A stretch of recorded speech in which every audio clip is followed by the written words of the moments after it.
Hello, my name is Sean Ennis from Ennis Management, and welcome to Mixed and Mastered, the show that gives you an inside look into the minds responsible for creating the music for your favorite songs. Yes, the producers. Today I'm joined by a special guest. Can you say your name, where you're from, and how you got your start in music? Yes, hi, my name is Matthew Moyes. I am from Garden Hill First Nation, which is a isolated reserve in northern Manitoba. And that's in Canada, right? Yeah, that's in Canada. And how'd you get your start producing? Well, I've always loved music ever since I was a kid. I've been singing since I was 4. There's a bit of a story behind my start to producing. When I was like 14, right now I'm 19, and when I was 13 or 14, I got my first HP laptop computer. Then I started messing with simple multi-track recorders on the computer, and I've plugged in my Yamaha keyboard to the line-in jack of my laptop, and that's how I got my first start. That's how I was kind of introduced to the concept of recording music on a computer and making music on a computer. And so, did you take any sort of keyboard lessons, or are you self-taught? Everything that I know now, I'm self-taught.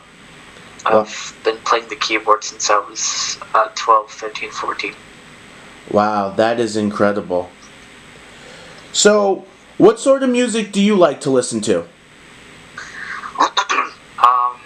The music that I like to listen to is a lot of hip-hop, trap, a little bit of EDM, a little bit of pop here and there.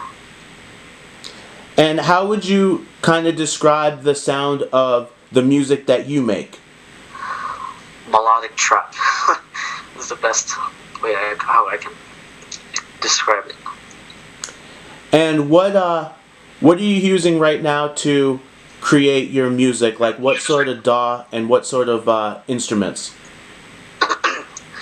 Well, right now I'm using Logic Pro X to record my music, to make my beats, to record my vocals and mix.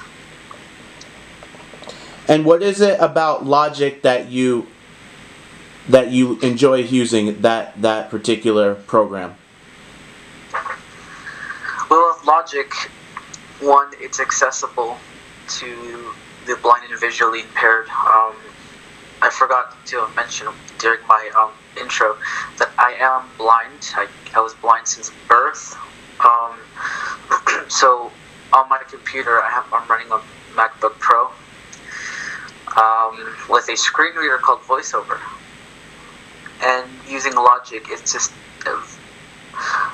most of the program's interface is accessible with the screen reader, and I'm able to use the features that come with the DAW. Wow, man, that is incredible. So take me through the process of how you construct your instrumentals in your music. So normally I would come up with a chord progression, lay them down on my keyboard. I pick a sound. I'm very picky when it comes to sound selection. Either a piano. Lately I've been making like piano type beats.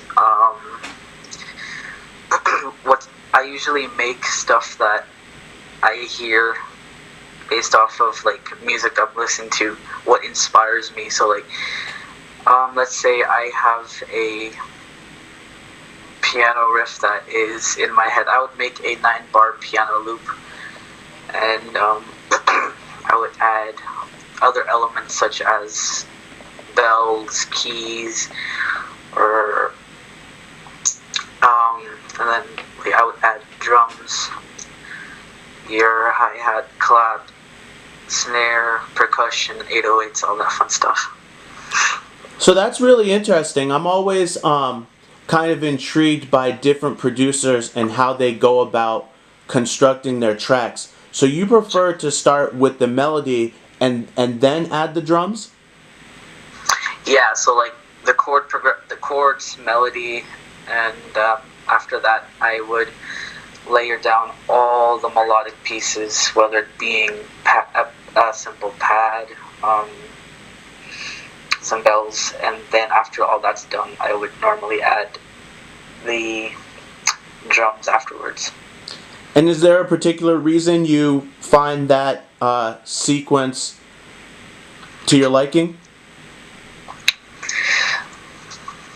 That workflow just works best for me because I feel like, in my opinion, it brings out the best results to, like, when I work on the drums, it gives me more flexibility as to how the melody coincides with the drums and everything else. That's why I love to do the melodies first. Now, who are some producers who have inspired or influenced your work? Right now, it's a lot of Nick Mira,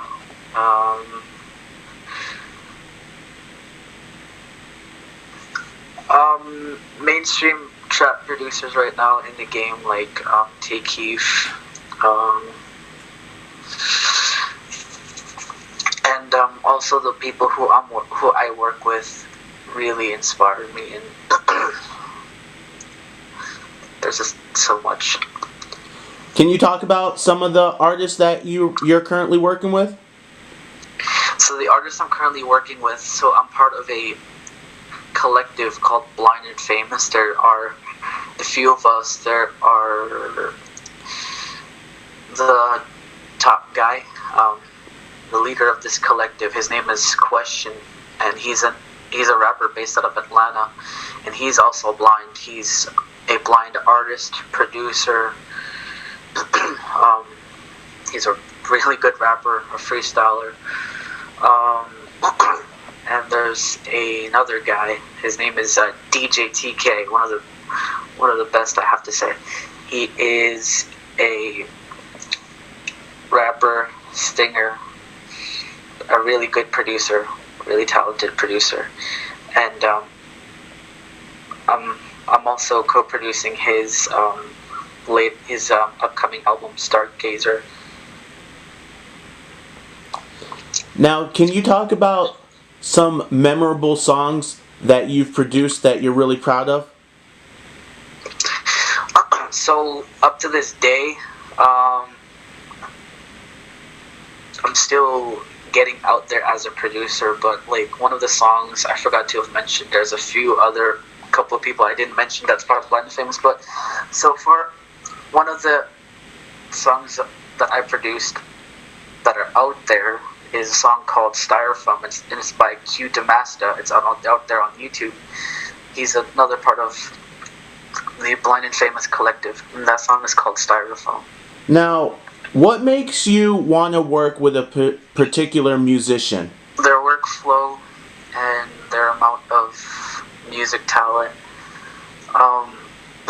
and their personality too, because I've worked with musicians who have really great personality, who are really great to talk to. Not only that, but really good to play with, to work with, and to collaborate with. Now, are there any common mistakes that you hear when you listen to producers' music, when you hear something and you're like, man, if they would have just turned that down or tweaked this or made some sort of adjustment, the song would be a lot better? Every now and then I feel like the beats I'm hearing is like a bit weak, like the kick could be have more knock to it, or the clap is a bit too crispy or something like that. Now, do you have any piece of advice for maybe producers that are just getting started in their career that can kind of help them to market, promote, or network and get in touch with musicians to record over their instrumentals? First of all, don't give up on what you're trying to achieve. Also, take criticism. If you can't take criticism, then there won't be any room to improve your work. Because we all learn and grow. And I believe that criticism is a part of growing and learning. And that's what I'm learning. I'm still learning. I've learned that, and I'm still learning. And just like I said, just stay on your grind, and just don't give up. Man, that's some really great advice. Alright, I'd like to give a big thank you to my guests for joining me today here on Mixed and Mastered. Please write your comments below. Be sure to like, subscribe, and share this video.